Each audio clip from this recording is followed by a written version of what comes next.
आज मैं कह रहा हूं कि शादी के पहले और शादी के बाद की किसी भी प्रकार की कोई भी समस्या का समाधान सीधा किया जा सकता है। ये काम आपके अपने स्वयं के करने से हो जाएगा। ये काम आप स्वयं निर्माण कर सकते हो। इसके लिए कुछ बहुत अत्याधिक आवश्यकता नहीं। मैं कह रहा हूं कि ये काम बहुत छोटी तरीके से हो सकता है। आज के उपाय में आपको चाहिए एक व्हाइट पेपर, थोड़ी सी हल्दी और एक पेन।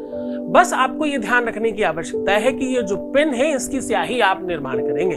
ये पेन थोड़ा सा यहाँ पर ट्रिक करने की आवश्यकता है कि ये जो पेन है ये नॉर्मल मार्केट से मत लाइएगा। ये पेन आज आपको बनाने की आवश्यकता है।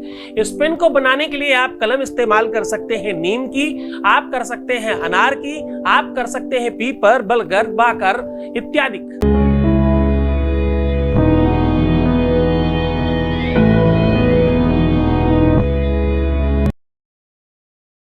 नमस्कार, मैं हूं आचार्य सतीश अवस्थी और आपका बहुत स्वागत करता हूं। शादी के पहले और शादी के बाद के अलावा लाइफ में कुछ है नहीं। इस बात को थोड़ा गंभीरता से, थोड़ा धैर्यता से समझने की आवश्यकता है कि ये ही एक लाइफ है जिसमें आपको अपनी आवश्यकता होती है, आपकी निजता की, आपकी स्वयमेवता की और आपके अस्तित्व की आवश्यकता होती है। यहाँ पर आपका माइंड, आपकी बुद्धि, आपका विवेक, आपका चरित्र, आपका ज्ञान, ध्यान, सत्कर्म सारा कुछ काम आता है तो यहीं पर आता है। क्योंकि शास्त्र कहता है कि अर्थागमो नित्यमरो गीताचा प्रिया च भार्या प्रियवादिनी च वशस्य पुत्रोर्थकरी च विद्या सनजीव लोकस्य सुखानि राजन।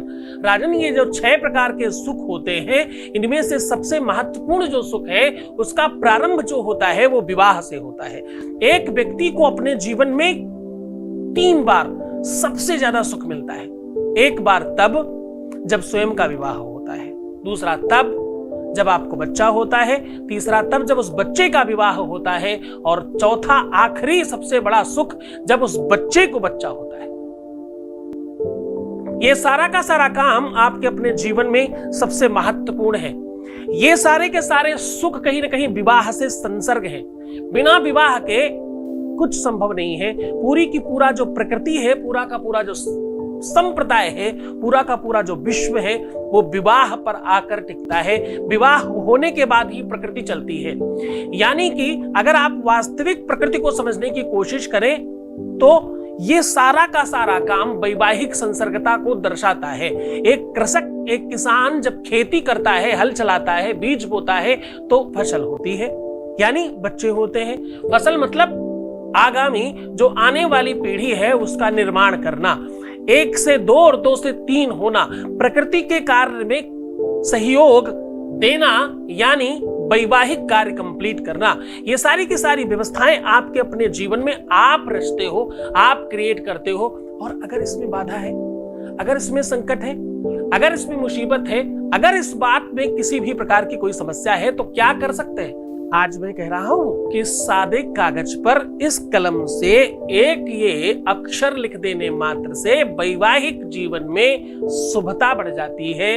विवाह टूट रहा हो तो बनने लगता है। विवाह में किसी भी प्रकार की समस्या आ रही हो तो ठीक हो जाती है। विवाह के पहले, विवाह के बाद, विवाह के पूर्व या विवाह के मध्य में, या तुम किसी से विवाह करने चाहते हो, विवाह करना चाहते हो तो भी इन सारी की सारी मनसाओं में बल देने का काम करती है ये विधि, ये परंपरा। आज इस बात को समझने के लिए आपको थोड़ा गहरा उतरना पड़ेगा। ये मैं कह रहा हूं अमोघ तंत्र की बात।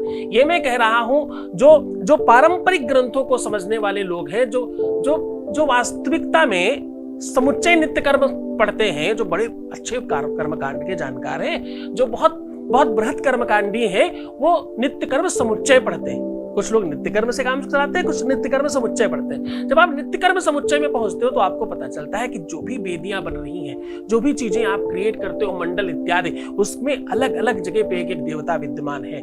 हर एक परत पर, हर एक मक्षर के आकार से जैसे ही आप ऊपर की ओर बढ़ना शुरू करते हो, हर पल पर, हर जगह पर एक देवता विद्यमान है। उनकी अलग अलग विधि है, उनको वैसे ही मनाया जा सकता है, वैसे ही किया जा सकता है। आज मैं कह रहा हूं कि इतनी गूढ़ रहस्यों पर क्यों जाते हो? मैंने तो गूढ़ता से ही निकाला, इसलिए थोड़ा सा परत दे रहा हूं आपको। आज मैं ये कह रहा हूं कि इस उपाय को करते ही, इस उपाय के करने के मात्र, इस उपाय के करने के बाद आपके अपने जीवन में सफलता बढ़ जाएगी। अब आपको करना सिर्फ इतना है, क्या करना है? हल्दी को गौमूत्र से या कच्चे दूध से लेप बनाइए।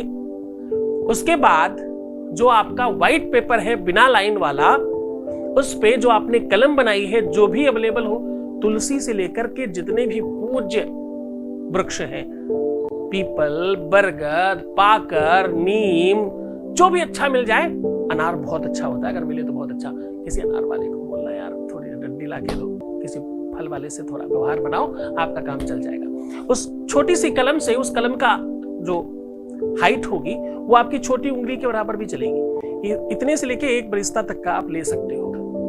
तुलसी भी आपको आराम से मिल सकती है, तुलसी की डंडी भी। तुलसी की डंडी अपने आप में भैया संपूर्ण काम करती है। और एक महत्वपूर्ण बात बताता हूं कि अगर आपको किसी भी तरह से कुशा की जड़ मिलती है, इस पर कभी हम आपको उपाय बताएंगे। कुशा और अपामार्ग, ये दो ऐसी अद्भुत सामग्रियां हैं कि अगर आपको प्राप्त हो जाएं तो इस वनस्पति तंत्र में इससे बड़ा कोई तंत्र नहीं है, ऐसी कोई मनोरथ नहीं जो तुम्हारी सिद्ध नहीं हो सकती। इस पर अगली बार बात करेंगे। अगली बार आपको कुशा और अपामार्ग पर लेकर के चलेंगे।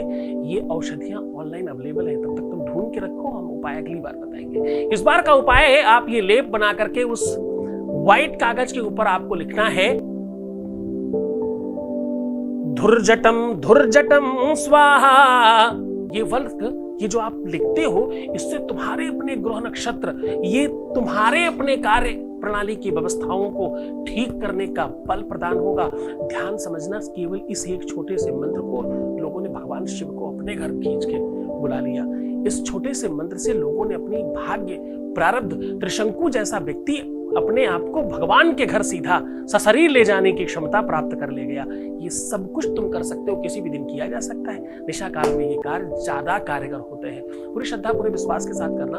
उसके बाद तुम्हें पता है जला देना है, उस राख को अपने ही शरीर में मल करके फिर दूसरे दिन स्नान करना है। ऐसा करने से आपकी अपनी भाग्य, कपाल, प्रारब्ध और आपकी किस्मत, आपका लक, सब कुछ बहुत बेहतर होगा। अपना बहुत ध्यान रखिएगा, अपना बहुत ख्याल रखिएगा, मुस्कुराइएगा और सुंदर बनने की कोशिश करिए। अपना जितना तुम ध्यान रखोगे ना, उतना अच्छा होगा। पानी पीना बिल्कुल मत भूलना, प्रीवियस लाइफ बताते नहीं है। बुराइयां थोड़ी कम करते हैं, अपनों में तुम्हारे वो भी आते, जरा ध्यान रखना। बुराइयां कम करते हैं, खुश रहने की कोशिश करते हैं। बहुत ध्यान रखिएगा। भगवान शिव तुम्हें प्रसन्न करे, आनंदित करे, सुव्यवस्थित करे और तुम्हारी लाइफ को खूब अच्छा बनाए। ओम नमः शिवाय।